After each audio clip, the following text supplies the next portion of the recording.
The government already knows what you owe. So why is the bill for the software so unpredictable every single year? You sit down with the coffee, open your laptop, and see that magic word glowing on the screen. Free. It is the ultimate bait. One of these companies actually paid out a massive settlement of over $100 million because they treated that word like a suggestion rather than a promise. I am talking about $141 million. That is not a small mistake. It is a calculated strategy. When you look at the landscape of tax prep, you basically have two giants fighting for your attention. They both promise a $0 start. They both claim to be on your side.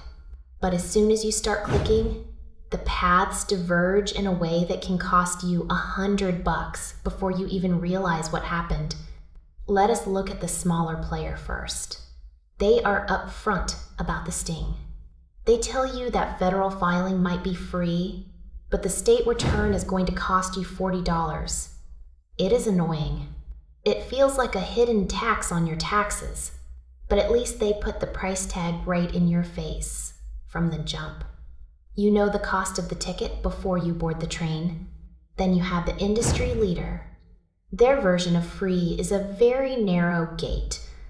If you have a single employer and nothing else, you might squeeze through. But the moment life gets real, the wall goes up. Maybe you have a side hustle. Maybe you sold some stock. Suddenly, a screen pops up suggesting an $89 upgrade. That is before you even touch the state forms. It is a psychological game of sunk costs. You have already spent an hour typing in your data. Are you really going to start over just to save $90? Most people just click yes and pay the tax on their time. This is why all 50 states and the Capitol stepped in. They found a massive effort to steer low-income filers away from the actual free options provided by the government. Think about that for a second. Over 4 million people were pushed into paid products they did not need.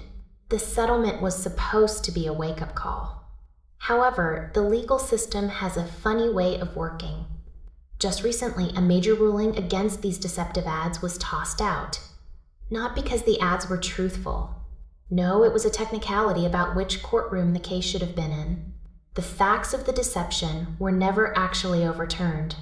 It is a victory for lawyers, but a loss for your bank account.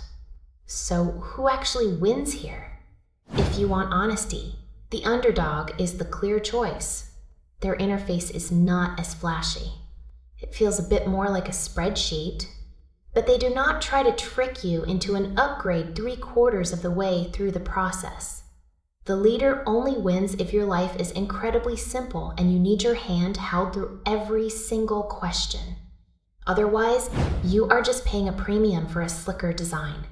The IRS has a set price for your taxes.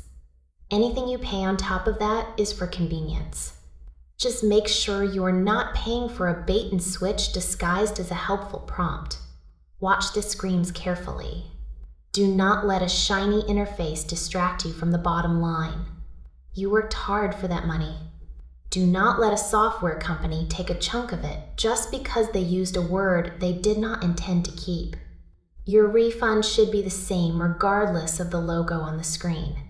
The only thing that changes is how much of it you actually get to keep in your pocket.